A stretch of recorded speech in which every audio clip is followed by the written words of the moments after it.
செல்லக்கூடிய ஒரு சூழல். ஏனென்றால் அல்லாஹ்வுடைய கட்டளை கல்வி சார்ந்த முன்னேற்றம் உங்களுக்கு வேண்டும், அதற்கு பிள்ளைகளை நல்ல படிக்க வையுங்கள். அரசியல் சார்ந்த முன்னேற்றம் வேண்டும், அதில் சார்ந்து நீங்கள் ஒற்றுமையாக இருங்கள். அது மட்டுமல்லாமல் பொருளாதார ரீதியாக நீங்கள் உங்களுடைய முன்னேற்றம் இருக்க வேண்டும். அப்படி இல்லை என்றால், இந்த முன்னேற்ற பலத்தை நீங்கள் ஏற்படுத்திக் கொள்ளவில்லை என்றால், உங்களுக்கு எதிராக இருக்கக்கூடிய சூழ்ச்சியில் நீங்கள் அந்த வலையில் பலகீனப்பட்டு விடுவீர்கள், சிக்கி என்று அல்லாஹு தஆலா குர்ஆனிலே சொல்லி காட்டுகின்றான். அதன் அடிப்படையில் இன்னைக்கு கல்வி கார்ப்பரேட் திட்ட கல்வியால் இன்னைக்கு கல்வி எட்டாக்கணி ஆக்கப்பட்டு பிள்ளைகளுடைய எதிர்கால கல்வி கேள்விக்குறியாக ஆக்கப்பட்டிருக்கிறது. பொருளாதாரம் இலும நாட்டிகளுடைய கையாலாகாத பொருளாதாரத்தினுடைய அந்த நக்சத்து சூழ்ச்சியால் இன்னைக்கு பொருளாதாரம் பின்னடைவுக்கு சென்றிருக்கின்றது. அரசியல்வாதிகள் பிரித்தாளும் சூழ்ச்சிகளால் நம்மை அரசியல் முன்னேற்றத்திற்கு தடையாக இருக்கக்கூடிய சூழ்ச்சிகள் எல்லாம் நமக்கு பின்னப்படுகிறது. நம்முடைய சமூகத்திற்கு தேவையான கல்வி, பொருளாதாரம், அரசியல், இந்த மூன்றில் நாம் பலப்படுத்திக் கொள்ளவில்லை என்றால் நம்மை சூழ்ச்சியால் பின்னுவதற்கு இந்த உலகம் எல்லா காலத்திலும் ஒரு கூட்டம் தயாராக இருக்கும் என்பதை உணர்த்துவதற்காகத்தான் அல்லாஹு தஆலா வஅஇது லஹும் மஸ்ததஅதும் மின் குவத்தின் வ மின் ரிபாத்தில் கைலி துர்ஹிபூன பிஹி அதுவல்லாஹி வ அதுவக்கும் என்று உங்களுடைய பலத்தை நீங்கள் அதிகப்படுத்திக் கொள்ளுங்கள். கல்வி சார்ந்த, பொருளாதாரம் சார்ந்த, அரசியல் சார்ந்த ஒற்றுமை என்ற பலத்தை நீங்கள் பற்றி படித்து பிடித்துக் கொள்ளுங்கள் என்று அல்லாஹு தஆலா நமக்கு சொல்லி காட்டுகின்றான். இன்னைக்கு பெண்கள் பாதுகாப்பு மிகப்பெரிய கேள்விக்குறியாக இருக்கிறது என்று தேசம் முழுக்க சொல்லப்பட்டுக் கொண்டிருக்கிறது. உமர் ரலியல்லாஹு அன்ஹு கூஃபா ஈராக் தேசத்திலிருந்து ஹஜ் செய்வதற்காக தனியாக உமர் ரலியல்லாஹு காலத்திலே வந்திருந்தார். அந்த கூஃபா ஈராக் தேசத்திலிருந்து மகரம் இல்லாமல் ஒரு பெண்மணி தன்னந்தனியாக அன்றைய காலகட்டத்திலே ஒட்டகத்திலோ குதிரையிலோ அந்த உமர் ரலியல்லாஹு ஆட்சி காலத்தில் ஹஜ்ஜிக்காக வரும் பொழுது தன்னந்தனியாக வித்தவுட் மகரமாக ஒரு பெண்மணி இந்த ஆண்டு ஹஜ்ஜிக்கு வந்திருக்கின்றார்கள் என்ற அந்த செய்தி உமர் ரலியல்லாஹுடைய காதுக்கு சென்றது. அந்த பெண்ணை தேடி உமர் ரலியல்லாஹு அன்ஹு தன்னுடைய தோழர்கள் சஹாபாக்களோடு சிப்பாய்களோடு சென்றார்கள். அந்த பெண்மணியிடத்தில் கேட்டார்கள், எங்கிருந்து வருகிறீர்கள், எங்கிருந்து வந்தீர்கள் ஹஜ்ஜிக்கு? நான் கூஃபா ஈராக்கிலிருந்து வந்தேன். கிட்டத்தட்ட 18 கிலோமீட்டர் தொலைவிலே சில நாடுகளை கடந்து அந்த பெண்மணி பாலைவன அந்த வனாந்தர காட்டிலே பயணம் செய்து ஹஜ்ஜிக்காக வந்தார்கள் உமர் ரலியல்லாஹுடைய காலகட்டத்திலே.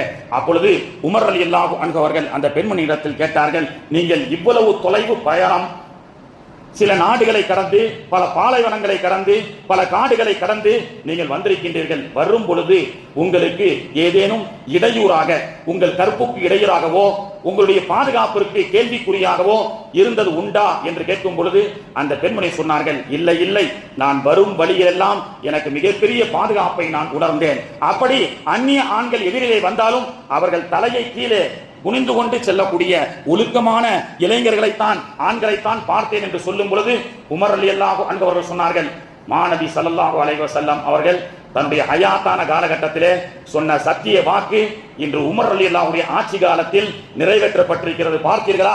பெருமானார் அவர்கள் சொன்னார்கள், ஹிஜ்ரத் செய்து மதீனாவில் இருக்கும் பொழுது என் சமூகத்தை சார்ந்த பெண்களுக்கு உண்டான பாதுகாப்பு எப்படி தெரியுமா, அதற்கான உறுதி அளிக்கின்றேன் என்று பெருமானார் அவர்கள் சொன்னார்கள். என் சமூகத்திலே ஒரு காலம் வரும், கூஃபா தேசத்திலிருந்து ஒரு பெண்மணி தன்னந்தனியாக எந்த ஒரு ஆணுடைய இடையூறும் இல்லாமல் அவள் பாதுகாப்பான முறையில் கூஃபாவிலிருந்து ஹஜ்ஜிக்காக வருவாள் என்று பெருமானார் அவர்கள் சொன்ன சத்திய வாக்கு காலங்கள் 10 ஆண்டுகள் உருண்டோடியதற்கு பிறகும் அந்த பாதுகாப்பை உறுதி செய்து தான் இருக்கும் போது மட்டுமல்ல, தன்னை சார்ந்த நபர்களுடைய ஆட்சியின் கீழ் இருக்கும் வரை பெண்களுக்கு உண்டான பாதுகாப்பு பற்றி பெருமானார் ஸல்லல்லாஹு அலைஹி வஸல்லம் அவர்கள் உறுதி அளித்தார்கள். உமர் ரலியல்லாஹு அன்ஹு அவர்கள் தன்னுடைய தோழர்களுடைய இதுதான் மாற்றம், பெண்களுக்கான பாதுகாப்பினுடைய மாற்றம் ஹிஜ்ரத்திற்கு பிறகு, பொருளாதார முன்னேற்றத்துக்கு உண்டான மாற்றம் ஹிஜ்ரத்துக்கு பிறகு, ஹஜ்ஜி சுதந்திரமாக செய்வதற்குண்டான மாற்றம் ஹிஜ்ரத்துக்கு பிறகு, 10 ஆண்டுகளுக்கு பிறகு நடைபெற்ற ஒரு மாற்றம் என்பது இன்று வரை 200 கோடி முஸ்லிம்களால் பாதுகாக்கப்படக்கூடிய, முன்னேற்றப்படக்கூடிய ஒரு வழியில் நாம் வாழ்ந்து கொண்டிருக்கின்றோம் என்றால் 10 ஆண்டுகளுக்கு பிறகு ஹிஜ்ரத் என்று செய்யப்பட்ட ஒரு மாற்றம் தான் இவ்வளவு பெரிய முன்னேற்றத்துக்கு காரணமாக இருக்கின்றது கண்ணியத்திற்குரியவர்களே. எனவே மாற்றம் என்பது ஒரு முன்னேற்றமாகத்தான் இருக்க வேண்டுமே தவிர மாற்றம் பொதுமக்களுக்கு மத்தியில் ஏமாற்றமாக இருக்கக்கூடாது. நம்ம சர்வசாதாரணமா இந்த ஆட்சி பிடிக்கிறங்க, ஒரு மாற்றத்திற்காக வேற கட்சிக்கு ஓட்டு போடலாம்னு சொல்லி இந்திய அளவில் போடுறோம். இன்னைக்கு 4400 நாட்களை தாண்டி இந்த தேசத்தை ஆளக்கூடிய ஒரு பிரதமர்னு நம்முடைய பிரதமரை போற்றுகின்றோம். 4400 நாட்களை தாண்டி ஒரு ஆட்சி பீடத்திலே அமர்ந்து ஆட்சி செய்வது அற்புதம் அல்ல. இந்த தேசத்தினுடைய பொருளாதாரம் எவ்வாறு முன்னேறி இருக்கின்றது, இந்த தேசத்தினுடைய ஒற்றுமை எவ்வாறு பாதுகாக்கப்பட்டிருக்கிறது, இந்த தேசத்தினுடைய பெண்களுடைய பாதுகாப்பு எவ்வாறு பாதுகாக்கப்பட்டிருக்கிறது என்பதுதான் விஷயமே தவிர 4400 நாட்களை தாண்டி ஒரு ஆட்சியாளர் இந்திய தேசத்தில் ஆட்சி செய்கிறார் என்பது பெருமை அல்ல. 4400 நாட்கள் ஆட்சி செய்வதற்கு பொதுமக்கள் உங்களிடத்தில் மாற்றம் என்று உங்களுக்கு கொடுத்தார்களே, அந்த பொதுமக்களுக்கு ஏமாற்றம் அளிக்காமல் நல்ல முறையில் ஆட்சி செய்ய வேண்டும். அப்படி தகுதியற்றவர்களை நீங்கள் ஆட்சி கட்டில் அமர வச்சா மாற்றம் வரட்டுங்க, மாற்றம் வரட்டும், மாறும் அப்படின்னு சொல்லி இன்னைக்கு எல்லாருமே சொல்றோம். அல்லாஹ்வுடைய நாட்டத்துல ஒவ்வொருத்தருக்கு அல்லாஹ் ஆட்சி பொறுப்பு கொடுக்கிறான். அல்லாஹ் சொல்றான், அதே மாதிரி தகுதியற்ற ஆட்சியாளர்களை ஆட்சி பீடத்தில் அமரச் செய்தால், குர்ஆன் சொல்லக்கூடிய வசனம், இன்னல் முலூக்கல் அருள, குர்ஆன் சொல்லக்கூடிய வசனம், மாற்றம் வரட்டும்னு சொல்லி தகுதியுள்ளவர்களிடத்தில் ஆட்சியை கொடுத்தால் பிரச்சனை கிடையாது. தகுதியற்றவர்களிடத்தில் ஆட்சி அதிகாரத்தை கொடுத்தால், அவர்கள் ஆட்சி பீடத்தில் அமர்ந்தால் நிச்சயமாக தேசத்தினுடைய பலத்தை அழித்து விடுவார்கள், கண்ணியம் உள்ளவர்களை சிறுமைப்படுத்தி விடுவார்கள் என்று குர்ஆன் சொல்லக்கூடிய வசனம். குர்ஆன் சொல்லக்கூடிய வசனம், தகுதியற்ற ஆட்சியாளர்களை ஆட்சி பீடத்தில் அமரச் செய்தால் நிச்சயமாக தேசத்துடைய வளங்களை அவர்கள் அழிப்பார்கள், கண்ணியத்திற்குரியவர்களை யாரெல்லாம் கண்ணியப்படுத்த வேணுமோ அவர்களை எல்லாம் சிறுமைப்படுத்தி விடுவார்கள் என்று குர்ஆன் நமக்கு எச்சரிக்கை செய்கின்றது.